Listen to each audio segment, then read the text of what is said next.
Heyo, and what is up, gang? Thank you for checking out Sledgehammer TV tonight. Did you guys know that the wild card rule was in full effect tonight? Did you guys know that Triple H, The Undertaker, and Randy Orton all showed up on tonight's episode of Monday Night Raw to do absolutely nothing? And apparently, the WWE wants us to believe that Brock Lesnar is an idiot, and they obviously believe that each and every one of us are as well. My name is Nick Nightmare, and you are watching the Monday Night Raw review right here on the Sledgehammer Wrestling Show, only on Sledgehammer TV. Let's do this. Ugh.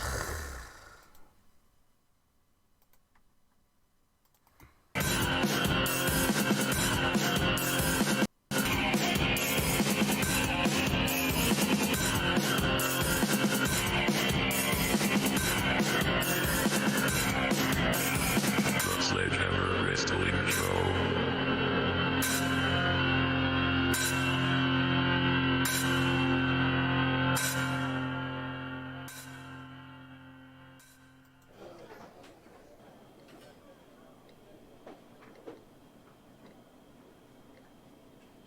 What?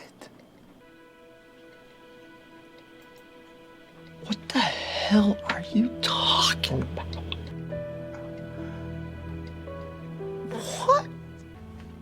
What is going on? What? That is exactly how I felt. Obviously, that was not me. Obviously, but that was a perfect reenactment of me during every single minute of every moment of tonight's episode of Monday Night Raw. What kind of insane asylum are they running over there when you want to have this show open up once again with Roman Reigns and Shane McMahon overexposing this storyline to the lengths of Becky Lynch proportions at this point? Why is this man on every show? What was the point of putting him on SmackDown Live if you're too afraid to take him off of Monday Night Raw? Do you really think moving Roman Reigns from Monday Night Raw and having one fucking week where maybe we go without the big dog on the red brand, that maybe, just maybe, it won't have a negative effect and maybe it will actually get more people interested on Monday Night Raw because the shows will be different? The shows are melding into the same piece of trash one day after the other, and it's mostly because of this fucking ridiculous wild card rule, which I thought was only supposed to have 4 people, but now we can have 5, 6 people from SmackDown showing up all because of the fucking stupid 24/7 shenanigans, and it's making this show infinitely worse on a weekly basis. We have another installment of the weekly obligatory 6-person tag team matchup. Does it matter who was in it? No. Do I give a shit that the Usos were in there against the Revival again? No. Do I give a shit that I had to see Roman Reigns versus Drew McIntyre in this 6-man again? No. Did I sit there and get all excited? Oh my God, Roman Reigns is tagging with his cousins again? No. No, this is all rehashed bullshit from the same shows we've been seeing over the same fucking course. And that has been the last 4 weeks. That is just... Has it even been 4 weeks? It feels like it's been like this forever. But the wild card rule has made this show so much worse. Charlotte Flair is another one. We can talk about Roman Reigns being overused by this wild card rule. Shane McMahon definitely being overused, and so is Charlotte Flair. Charlotte Flair's obsession is apparently with Becky Lynch, and not really with being the champion. Because why the fuck would she be so pissed off at Becky Lynch that she would follow her to Monday Night Raw after she just got beat by Bayley on SmackDown Live? If you really gave a shit about championships, wouldn't you want back the one that you just lost? Doesn't that make some sort of a sense to you? Why the fuck is she still chasing Becky Lynch? Why is she on SmackDown Live facing off against her doppelganger? The only thing doing this to Charlotte did was it led her to a fucking terrible match with Lacey Evans, which exposed Charlotte as a person that cannot lead a talent that is not experienced enough to go on her own, and then expose Lacey Evans for being called up too soon. And that bam bam should be in NXT, bam bam bam, and not to be seen again until she's truly ready to be placed on the so-called A show. Are you fucking kidding me? Can Charlotte fight somebody else, please? I'm begging you. I'm begging you. Change it up. There are other girls around. There's another show that Charlotte's actually part of that has its own champion. Like, why can't we go that way? Why do we have to attach Charlotte and Becky at the hip? And I've been telling you guys this since WrestleMania ended. All I wanted was for Becky Lynch to be moved away from Charlotte Flair because I'm sick and fucking tired of it. I'm tired of being trapped in the middle of Vince McMahon's wet dream. The Iconics. Let's talk about the women. The Iconics, since becoming tag team champions, undeservedly, but since becoming tag team champions, have been made to look even worse than they were when they were brought up to the main roster. And that's a shame. It's a disservice to the girls. What was the point of putting the tag team championships on these girls if all they were going to do since become champions is lose? They're losing in singles matches. They're losing in tag team matches whenever the titles are not on the line. And it is terrible booking. What was the fucking point? Tell me what was the point. So that Nikki Cross and Alexa Bliss can be a new duo on Monday Night Raw? Random! You want to talk about fucking random? As I'm watching this whole segment unfold with Nikki Cross and Alexa Bliss, not the interview in the back that meant absolutely nothing and was completely out of character for Nikki Cross, but the match, which was awful. But Nikki Cross ends up winning this matchup against Peyton Royce. Alexa Bliss gets coffee spilt all over her on the outside. And for a moment, I thought I saw where the WWE was going to go with this. And I said to myself, this would be kind of interesting if Alexa Bliss truly snaps. Snaps like Nikki Cross would have snapped. And then maybe we have this weird dynamic of crazy Alexa Bliss. And let her get in the ring and do some crazy shit. And shut up a lot of her critics that say she don't do shit in the ring, and just have her go balls to the wall and don't fuck with Alexa's coffee because she's a caffeinated bitch, and if you spill Alexa's coffee you see a whole nother side of her, and now you have caffeine crazed Alexa. Something like that. That would be interesting, would it not? Wouldn't it be a little bit more entertaining than seeing her pouting on the outside because her little whitey pants got, well, my little white tight pants that are on my biscuit butt ass cheeks, they're all brown and stained now.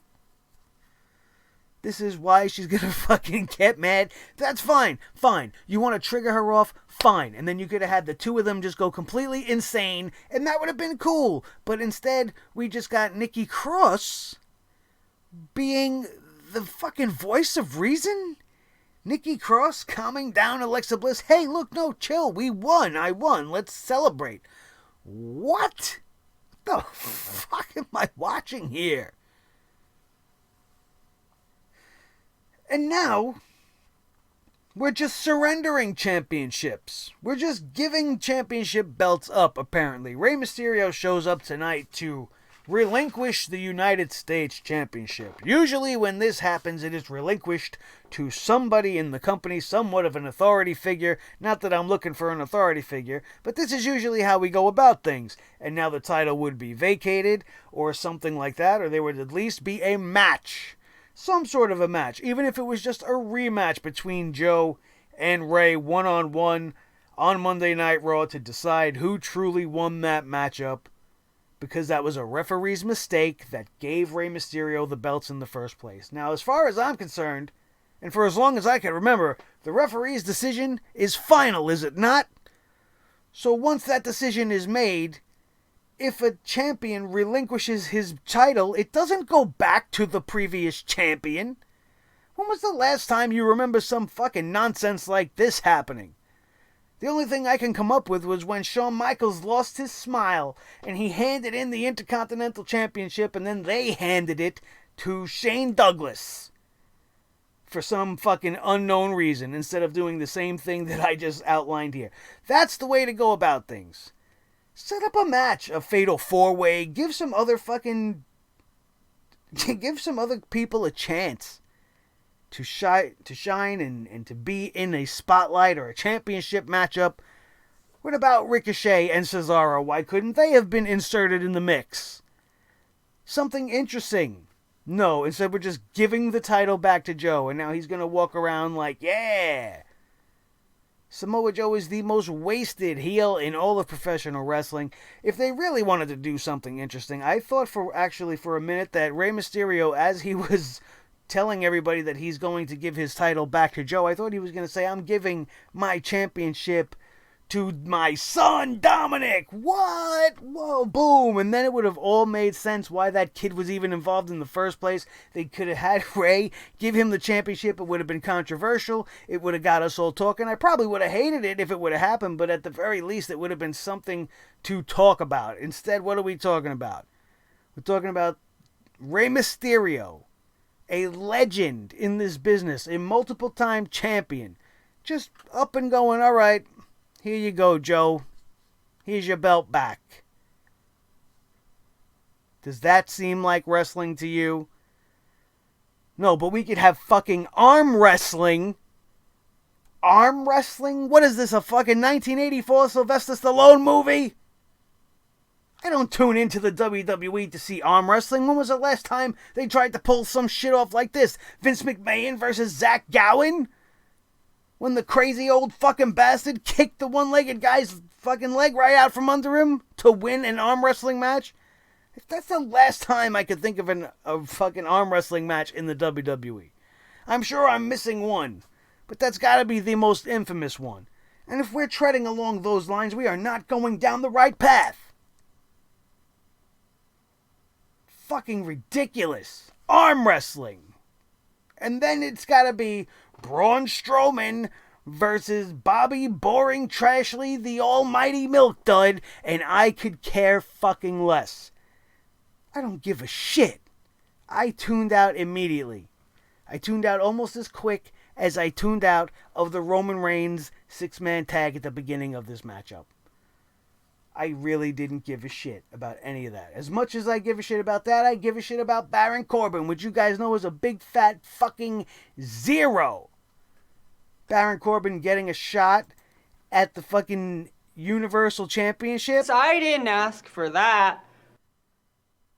I certainly didn't ask for that. You're damn right I didn't ask for that. Nobody asked for that except maybe Baron Corbin and Vince McMahon, but that's what we're getting. And now we have to live in fear that Baron Corbin is going to be able to say he's the Universal Champion after the beatdown that Brock Lesnar laid on Seth Rollins tonight, which made him look like a fucking idiot. I would never call Brock Lesnar an idiot to his face because I love my face far too much to get it bashed the fuck in, but the WWE made him look like a fucking fool tonight. What person on this planet that had the ability to cash in on a contract at any moment would find themselves in such an advantageous position over a champion as they did tonight on Monday Night Raw and not cash in the fucking contract, especially when the owner of the company threatened to take legal action and all kinds of shit and told the world Brock Lesnar will be cashing in. Brock Lesnar will be cashing in that contract at Monday Night Raw this week. I did not believe for 1 minute that was going to be the case, and I knew going into this thing that this whole Brock Lesnar segment was going to be absolutely nothing more than a commercial to get you guys to watch Super Shitdown. Because that's all it was. And to make it even worse, they made it so even more obvious by having Brock Lesnar, after decimating the Universal Champion Seth Rollins and Paul Heyman pleading with him, cash it in now. Cash it in now. Now's the time. Do it. Brock kept refusing to do it over and over again, making himself look like an idiot each and every time. All for him to start screaming out, nah, Friday. Friday, I'm going to cash it in. Friday. Everybody out there in TV land, tune in on Friday. All of you schmucks on your couches at home, make sure you're watching Friday, because if you wanted to see me cash it in, I was going to do it tonight. You thought I was going to do it tonight, but we tricked you. We fucking tricked you, asshole. Tune in Friday to the shit down. You don't have to tune in Friday to the shit down. I will be watching it for you, and we will come and talk about everything wrong with it together at its conclusion. Don't you worry about that, because that's what I do for you guys. Finally, after all this nonsense, Lesnar beaten down, Rollins with a chair, profusely cutting up his back. You're seeing blood dripping down the back of Seth Rollins. They bring him to the back. It gets all dramatic. His new real-life boo, Becky Two Belts, after having a night of her own, she's in the back of an ambulance with her new man. She's going to the hospital with him, and I'm supposed to care about all this. You're supposed to care about all this, but I know we don't. We don't. And then we come back to something finally worth our time, which once again was the Firefly Funhouse, and one of the craziest Firefly Funhouse episodes I have ever seen in my whole entire life.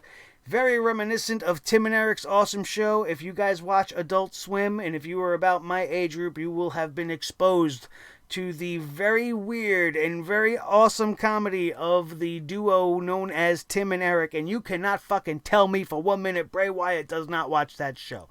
This segment that we saw tonight that was labeled the Firefly Funhouse came right out of an episode of Tim and Eric Awesome Show, Great Job, or any of the shows that they have produced for Adult Swim, Tom Goes to the Mayor, Bedtime Stories, any of these shows. You watch any of that shit, you will see nothing but what you've seen Bray Wyatt do with Husky the pig puppet, which I thought was fucking genius. He's standing there talking to a pig that he named after his former self, Husky Harris, his NXT first ever name.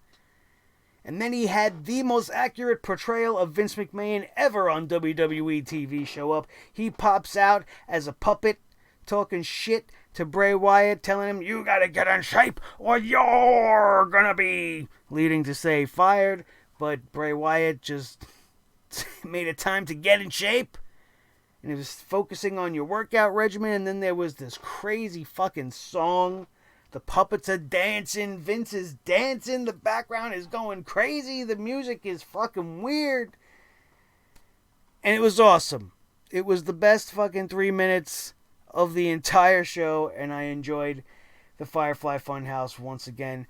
Randy Orton and Triple H take center stage to try to sell you on a match that shouldn't be happening right now. This feud has been so dead for so long that they had to resort to Vince McMahon's favorite playground tactics, which is toilet humor.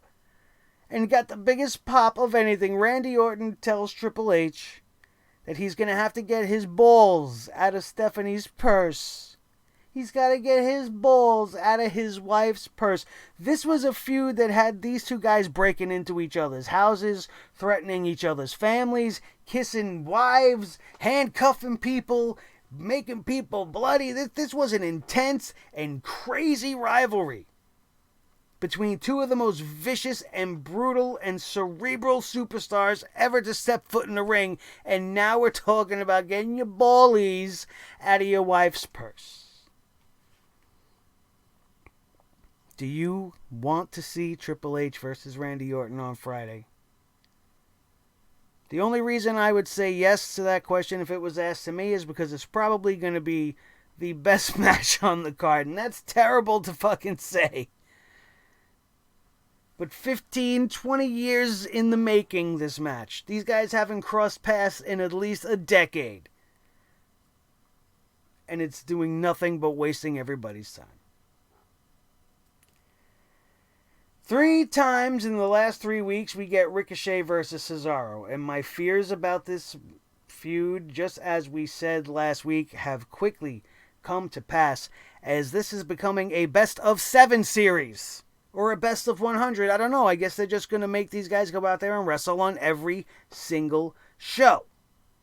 Every fucking week. Until we just rack up the tally until somebody's satisfied with the win total. How could they have this match 3 times in 3 weeks so quickly?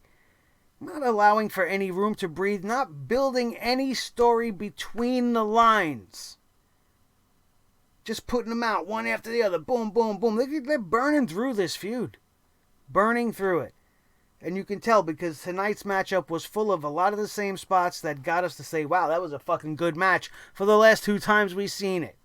There's a lot of good new stuff. This is a good match. It's not about the match not being good. This was the only match worth your time fucking watching on the whole fucking show. But we have seen it twice already. And what are we going to see it again? Are these guys going to do it on Friday? I don't think so.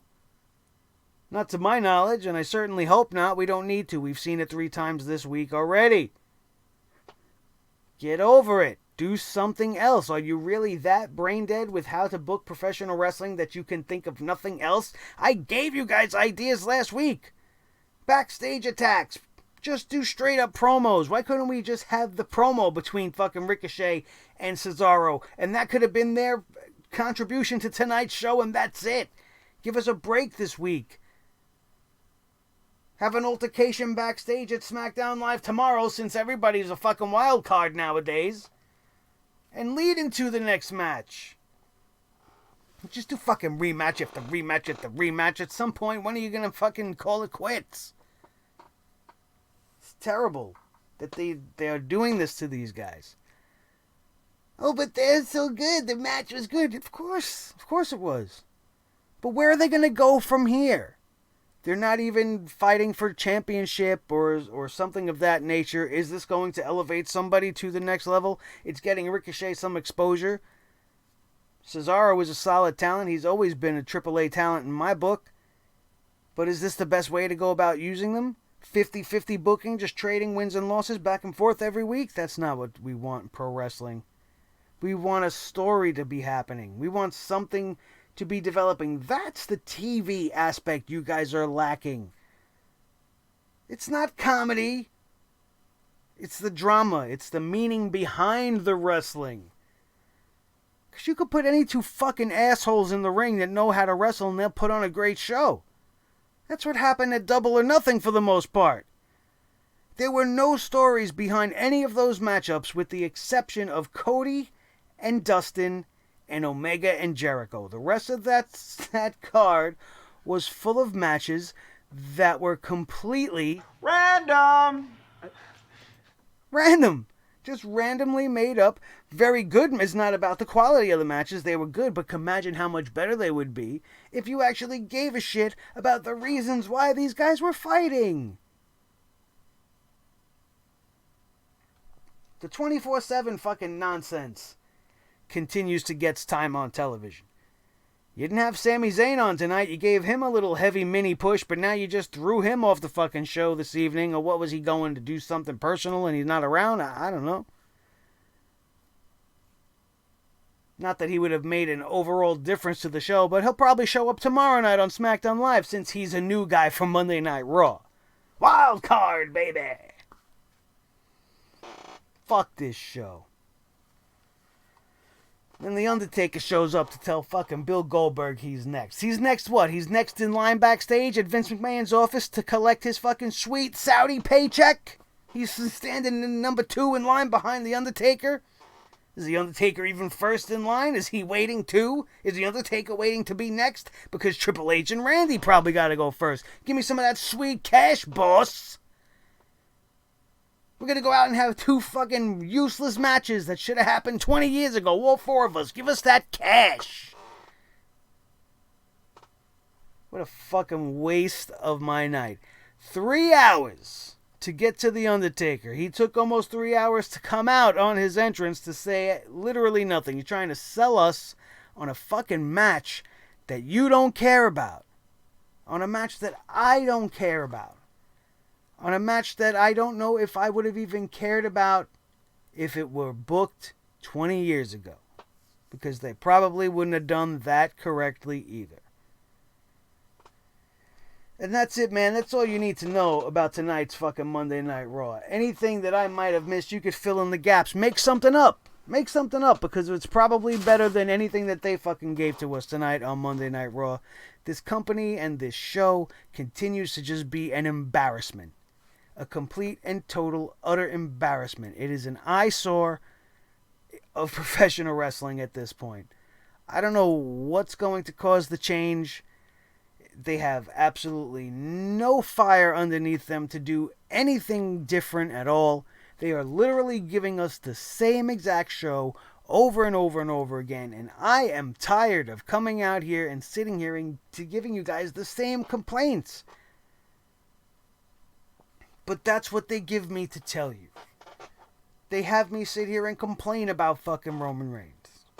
They have to have me sit here and complain about seeing Baron Corbin twice. They have to complain about the use of Braun Strowman. They have to complain about the 24/7 championship. Have to complain about the fucking women's division. Because it all sucks. You get a rare gem like a Cesaro and a Ricochet, and then they just shove it down your throat repeatedly.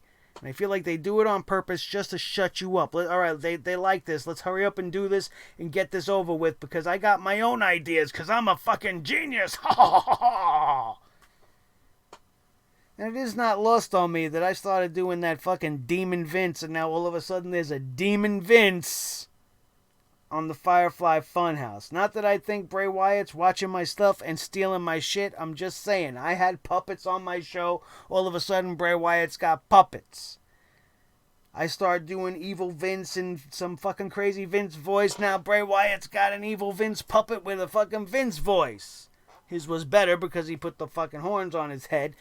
But I'm just saying, man, you never know. And if you are watching, keep doing your thing, brother, because that shit is fucking awesome. And thank you guys so much for watching. That's tonight's Monday Night Raw review. I got nothing else to say.